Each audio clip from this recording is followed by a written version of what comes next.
राधे राधे मित्रों, मैं पंडित गोविंदनाथ तिवारी प्रयागराज से ये बताने जा रहा हूँ कि लोग दुखी क्यों रहते हैं, उनके दुख का कारण क्या है। हमारे दुख का सबसे बड़ा कारण है खुद हम दुख के कारण होते हैं, क्योंकि हम हमेशा दूसरे के देखते हैं,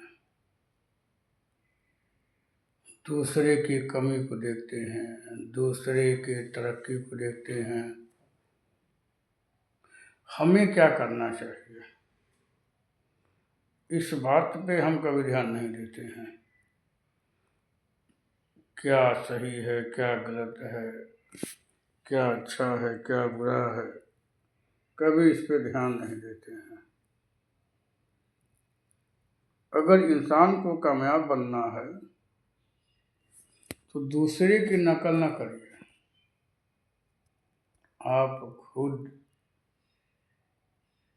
प्रयत्न कीजिए, क्योंकि नकल से लाभ नहीं होता है। प्रयत्न करने से जो सफलता आपको मिलती है वो जीवन में कामयाब के लिए बहुत होता है। इसलिए न एक दूसरे की नकल करें, न एक दूसरे का देख करके आगे बढ़े। अगर कोई व्यक्ति अपराध करता है और आप देख करके अपराध करने लगेंगे तो ये अच्छी बात नहीं है। अपराध के लिए सजा होती है। अगर कोई व्यक्ति सफल है और आप उसकी सफलता को देख करके जलते हैं तो भी आपका ही नुकसान होगा। इसलिए आप जो है व्यक्ति के सफलता को देखकर जलिए मत, आप भी प्रयत्न कीजिए कि हमें भी कामयाबी कैसे मिलेगी। जलने से कोई लाभ नहीं होता। ईश्वर पे भरोसा, अपने ऊपर भरोसा, आत्मविश्वास, धैर्य के साथ कार्य में लगिए और आगे बढ़िए। ये जीवन की सबसे बड़ी सफलता है।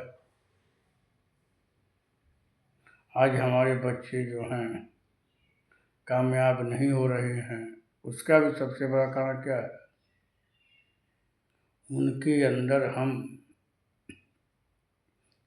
संस्कार नहीं दे रहे हैं, अच्छी बातें नहीं बताते हैं।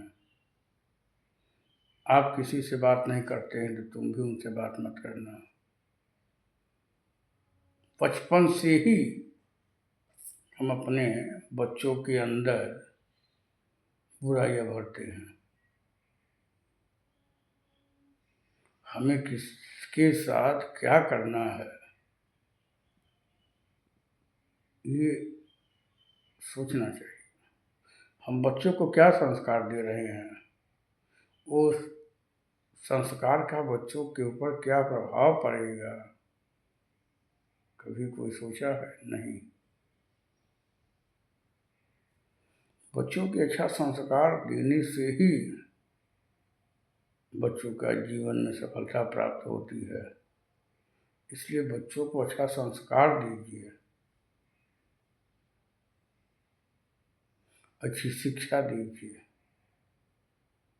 समाज में उठने बैठने रहने का तरीका समझाइए, बड़ों का सम्मान करना बताइए। पहले आप खुद अपने माता पिता की सेवा कीजिए, उनकी देखभाल कीजिए। जब आप करेंगे तो आपके बच्चे भी देख करके आपके माता पिता का सेवा करेंगे, आपकी सेवा करेंगे। क्योंकि भगवान सत्यनारायण की कथा इसीलिए भगवान सत्यनारायण की कथा विवाह के पहले, विवाह के बाद क्यों सुनी जाती है? बस इसका भी कारण यही है उसमें हर तरीके से हमें जीने की कला प्राप्त होती है। भगवान के सत्यनारायण के व्रत पूजन के द्वारा यह बताया गया है कि जो सत्य के मार्ग पे चलता है उसके जीवन में कभी कष्ट नहीं होता है और उसका जीवन सफल होता है। भगवान जिससे प्रेम करते हैं उसकी परीक्षा लेते हैं। जैसे भगवान ने साधु वैश्य का परीक्षा लिया, और जब हमारे अंदर धन हो जाता है, हमारे पास धन हो जाए, हम धनवान हो जाए, तो भी आम के डाली की तरह झुके रहना चाहिए, ताड़ का पेड़ नहीं होना चाहिए। क्योंकि भगवान कहते हैं कि घमंड गोविंद को भावत नहीं। भगवान को कभी घमंड नहीं भाता है, इसलिए घमंड न करे। भगवान का प्रसाद समझ करके ही उसको ग्रहण करे। ये शरीर, धन, ये वंश आपका नहीं है, सब ईश्वर का है। आप अपना समझने का भूल मत कीजिए। ईश्वर का प्रसाद स्वरूप इसको समझिए और प्रयत्न इसका इस्तेमाल कीजिए, प्रयोग कीजिए। ये प्रभु, ये वंश आपका है। ये प्रभु, ये शरीर आपका है। ये प्रभु, ये धन आपका है। मेरा कुछ भी नहीं है। मैं तेरा हूं, आप मेरी हो। आप मेरी तरह नहीं हो, हम आपकी तरह बनने का प्रयत्न करना चाहते हैं। प्रभु से हमेशा विनम्र भाव होकर के प्रार्थना करते रहिए, जीवन सफल हो जाएगा। लोग वीडियो देखे ना देखे, इससे कोई मुझे फर्क नहीं पड़ता। मैं सनातनी हूँ, हिंदू हूँ, ब्राह्मण कुल में जन्म लिया हूँ। हमसे जो भी होगा प्रयत्न करके आपके जीवन को सफल बनाने का प्रयास करेंगे। संस्कार की बात, अगर हम किसी का पूजन पाठ कर रहे हैं तो बीच में हमें अधूरा छोड़ के नहीं जाना चाहिए। लेकिन लीलावती ने ये गलती किया, अपनी बेटी कलावती को बता करके कि मैं नदी किनारे पिताजी से मिलने के लिए जा रही हूँ, तुम भी पूजा करके आ जाना। अगर घर का मुखिया ही भगवान की पूजा को बीच में छोड़ के चला जाए तो बच्चों के ऊपर उसका क्या प्रभाव पड़ेगा। कलावती भी जल्दी में भगवान की पूजा की, लेकिन भगवान के प्रसाद को नहीं लिया। उसे भी पति से मिलने की इच्छा प्रबल हो गई और नतीजा भगवान ने उसके पति को नाश रही थी डुबो दिया। तो बड़ों की गलतियों का हम छोटों को भुगतना ही पड़ता है। इसलिए बड़े गलती न करें, अपने बच्चों को समझाएं क्या सही है क्या गलत है। नहीं समझाओगे तो कामयाबी नहीं मिलेगी।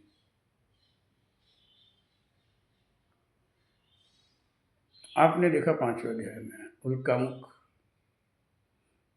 तुंगध्वज नाम के राजा धन और पद अगर ईश्वर देता है तो भी उसी का है, इसका भी हमें अभिमान नहीं करना चाहिए। फल में राई फल में पर्वत, कभी भी ईश्वर कुछ भी कर सकता है आपके साथ, हमारे साथ। हानि लाभ जीवन मनोरथ जस अपजस प्रभु के नाथ, कुछ भी नहीं है, सब कुछ दाता वही है। लेता भी वही है, देता भी वही है। राजा तुंग ध्वज को घमंड हुआ, भगवान के प्रसाद का अपमान किए। भगवान ने सारे पुत्रों को मृत्यु में पहुंचा दिया। वंश का नाश, धन का नाश भगवान सब समाप्त करते हैं। अब भगवान की यदि कृपा हो जाए तो अन्न धन वंश की जो है घर में प्राप्ति भी हो जाती है। प्रयत्न कीजिए, किसी का भला नहीं कर सकते तो बुरा भी मत करिए, क्योंकि अच्छे बुरे के प्रभाव हमारे जीवन पे पड़ता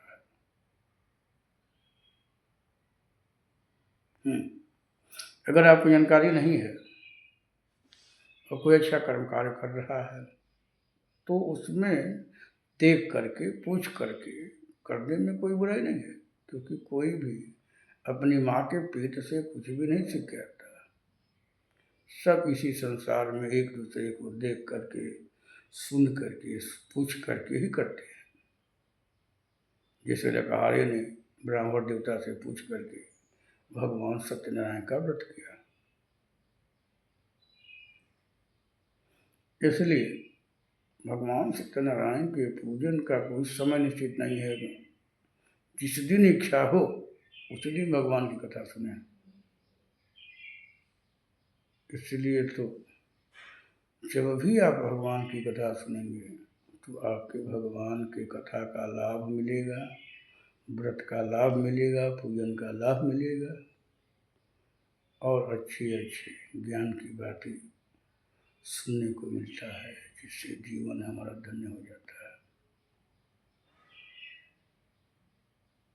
मैं दोस्तों इस वीडियो में प्रयत्न किया हूँ कि आपको जीवन में सुख कैसे प्राप्त होगा, क्या करना चाहिए,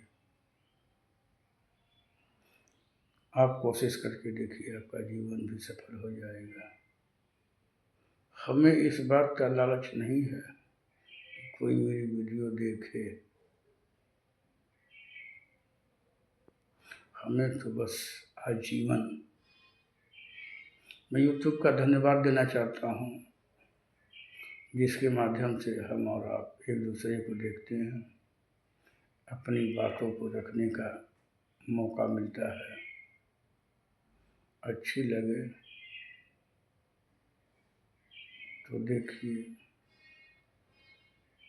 लाइक करिए, सब्सक्राइब करिए, शेयर करिए, शायद किसी की ज़िंदगी बदल जाए।